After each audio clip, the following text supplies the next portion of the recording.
Market outlook. आज हमारे साथ एक बेहद खास मेहमान कार्यक्रम में हो रहे हैं शामिल, जिन्हें 25 साल का लंबा गहरा अनुभव है इक्विटी का, फिक्स इनकम का और हाइब्रिड फंड का भी। और वो large cap, mid cap, multi cap सब तरह के फंड हैंडल करने के लिए जाने माने जाते हैं। अभी उनके पास 70,000 करोड़ से ज़्यादा के उनकी टीम ने मिलकर एसेट मैनेजमेंट किए। पेशे से वो सीएफए हैं।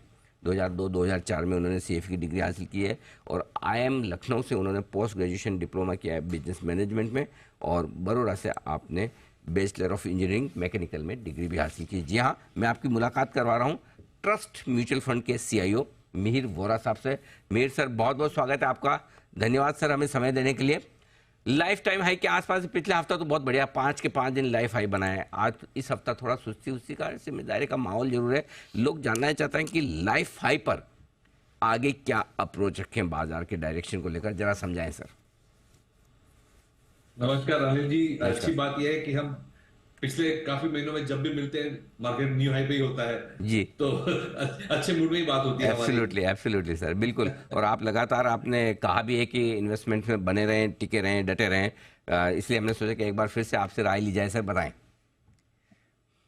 तो देखिए अभी मार्केट का जो मैं सेटअप कहूंगा, मैक्रो इकोनॉमिक सेटअप अगर कहूं तो पिछले कई महीनों में ये हुआ है कि जो एक कंसर्न थी, भय था कि यूएस इकोनॉमी स्लो डाउन करेगी, शायद शायद रिसेशन में जाएगी, उसके कोई इंडिकेशंस लग नहीं रहे। तो वो एक जो कॉशियसनेस थी कि वर्ल्ड इकोनॉमी ज्यादा शार्पली स्लो डाउन करेगी, वो हुआ नहीं है मेरे ख्याल से।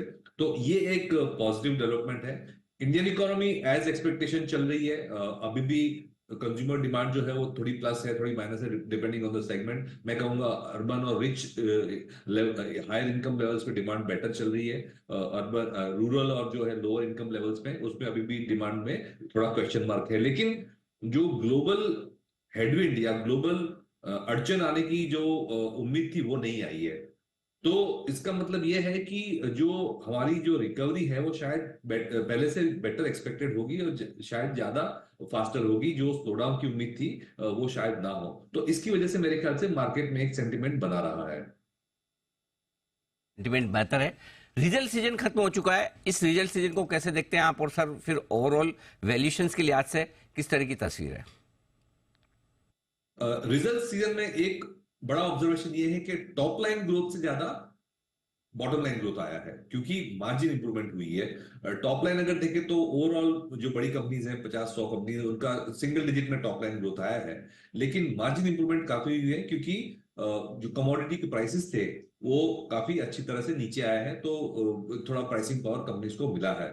तो बॉटम लाइन ग्रोथ अच्छी आई है, करीबन ऑलमोस्ट 15 to 20%। और उम्मीद यही है कि जो फाइनेंशियल ईयर 24-25 है और 25-26 है, नेक्स्ट 2 साल के लिए भी करीबन 15% की बॉटम लाइन ग्रोथ जो बड़ी कंपनीज में उसमें आ सकती है। तो मैं कहूंगा कि वैल्यूएशंस जो है, प्राइस टू अर्निंग्स मल्टीपल करीबन 21 का चल रहा है। लॉन्ग टर्म एवरेज से मैं कहूंगा 10% ज्यादा है। तो थोड़ी महंगी है मार्केट, लेकिन उसके सामने अर्निंग्स भी काफी हेल्दी दिख रही है। तो एक मैं कहूंगा वैल्यूएशन और ग्रोथ की बैलेंस अच्छी है मार्केट में। स्टॉक पिकिंग और सेक्टर पिकिंग का अगर हम अप्रोच लें तो अभी भी मार्केट में काफी इंटरेस्टिंग आइडियाज हैं। स्टॉक और सेक्टर स्पेसिफिक एक्शन बाजार में है भरपूर, और कुछ डिफेंसिव सेक्टर्स बड़े मजबूत होते दिख रहे हैं, स्पेशली आईटी और फार्मा। इन दोनों पर आपसे राय लेना चाहता हूं सर। आईटी तो मैंने जैसे डिस्क्राइब किया कि यूएस सबसे बड़ा मार्केट है आईटी के लिए, और वहां पे जिस तरह से स्ट्रेंथ दिख रही है इकोनॉमी की, उसकी rub off effect IT stocks पे आ रही है। फार्मा में भी मैं कहूंगा एक स्टॉक स्पेसिफिक या सेक्टर स्पेसिफिक डेवलपमेंट ये है कि जो एफडीए के जो इंस्पेक्शन आए थे उसमें काफी नेगेटिव्स आए थे, थोड़ी कंपनीज को वार्निंग लेटर्स वगैरह मिले थे। लेकिन अब धीरे धीरे करके लास्ट 1-2 साल में वो भी निपट रही है कंपनीज। हमारी जो मैन्युफैक्चरिंग कैपेबिलिटी है वो तो ग्लोबल स्केल की है, उसमें कोई दो राय नहीं है। तो एक ये धीरे धीरे करके कंपनीज अपनी प्रॉब्लम्स बाहर निकल रही है। और दूसरा ये हुआ है कि पिछले 10 साल से जो ग्लोबल जेनेरिक ड्रग्स हैं और फॉर्मुलेशंस हैं, उनकी प्राइस रिडक्शन बहुत जोर से हो रही थी। हर साल करीबन 10 से 20% की प्राइस रिडक्शन हो रही थी, और कंपनीज को अपनी एफिशिएंसीज कंटिन्यूअसली बढ़ानी पड़ रही थी।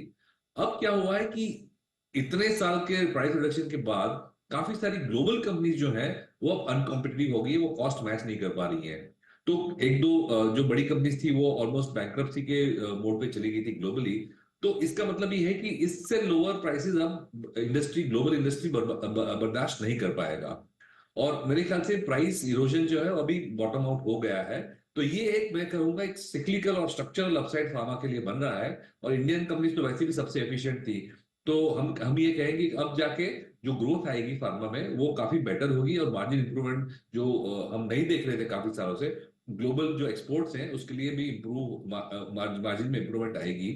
डोमेस्टिक फॉर्मुलेशन मार्केट तो वैसे भी ठीक ही चल रही थी, 10% 11% का ग्रोथ आता है वैसे वहां भी। तो वो तो एनीवे अच्छी चल रही थी। लेकिन अब मुझे लग रहा है कि ग्लोबल मार्केट्स में भी जो बॉटम बन गया है मार्जिन का, उससे हमारी कंपनीज को फार्मा में फायदा होगा। तो ये मैं कहूंगा कि फार्मा और आईटी का व्यू है। लेकिन अगर चॉइस दी जाए तो मैं अभी भी डोमेस्टिक सेक्टर्स में रहूंगा, क्योंकि मुझे अभी भी लग रहा है कि जो डोमेस्टिक सेक्टर्स हैं वो आईटी से शायद ज्यादा ग्रोथ दिखाएंगे। तो और डोमेस्टिक सेक्टर में जो सबसे बहुचर्चित सेक्टर है सर, वो सरकारी कंपनियों का है, और राय भी दोनों तरफ लोगों की बड़ी मजबूत है। जिनको पसंद है, बहुत ज़्यादा पसंद है, और जिनको लगता है महंगे हो चुके हैं, बहुत भाग चुके हैं, वो भी है। आप किस कैंप में हैं?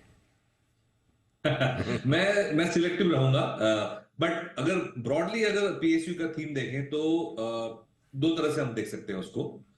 एक तो सेक्टोरली देख लें, तो सेक्टर में हमारे जो कमोडिटीज लिंक है, जहाँ पे ऑयल ऑयल प्रोडक्शन वाली कंपनीज हैं, कोल प्रोडक्शन वाली कंपनीज हैं, जो रिफाइनिंग एंड मार्केटिंग वाली जो कंपनीज हैं, तो ये कमोडिटीज वाली एक बंच हो गई। दूसरी बंच में यह कहूंगा कि जो बैंक्स हैं उसमें पीएसयू बैंक्स काफी सारी हैं। और तीसरा, ये मैं अगर सेक्टोरली देखूं तो मैन्युफैक्चरिंग वाली है, जिसमें हम देखते हैं कि डिफेंस में काफी सारी कंपनी है, पावर सेक्टर में काफी सारी कंपनी है। तो फाइनेंशियल्स, मैन्युफैक्चरिंग और कमोडिटीज, ये तीन ब्रॉड सेगमेंट्स में मैं उसको डिवाइड करूंगा। उसमें हुआ ये था कि 2020 के बाद मार्केट तो खूब चला, लेकिन ये जो कमोडिटीज वाले और बैंक्स वाले जो सेगमेंट थे पीएसयू में, वो सस्ते रह गए और वो पीछे रह गए थे वैल्यूएशंस में। तो मार्केट ऑलमोस्ट बॉटम से 2.5 गुना चल गया। 8,000 से हमने निफ्टी देखा था, अब हम 22,000 पे हैं। तो काफी सारा जो वैल्यूएशन था उसका, मैं कहूंगा डिफरेंस बिटवीन नॉन पीएसयू और पीएसयू बहुत बढ़ गया था। तो ये सस्ते वाले स्टॉक्स थे, वैल्यू स्टॉक्स थे बैंकिंग में और अपने कमोडिटीज वाले सेक्टर में, वो मेरे ख्याल से इसकी वजह से चल रहे हैं। जो मैन्युफैक्चरिंग वाले स्टॉक्स हैं वो गवर्नमेंट इनिशिएटिव की वजह से, जैसे गवर्नमेंट बोल रही है डिफेंस में हम लोकल प्रोक्योरमेंट ज्यादा करेंगे, पीएसयूज को भी ज्यादा ऑर्डर्स देंगे, प्राइवेट सेक्टर को पार्टिसिपेट करवाएंगे। तो ये एक नया इनिशिएटिव है गवर्नमेंट का डिफेंस और पावर में, उसकी वजह से मैन्युफैक्चरिंग बंद चल रहा है। तो मैं कहूंगा कि जो, वैसे तो पीएसयू सब चले हैं, लेकिन उनके रीजंस अलग अलग थे, उनके कारण अलग अलग थे। और मैं ये कह रहा हूं कि जो सस्ते वाले स्टॉक थे शायद उसमें कैचअप ट्रेड हो चुका है, शायद वैल्यूएशन की गेम हो चुकी है।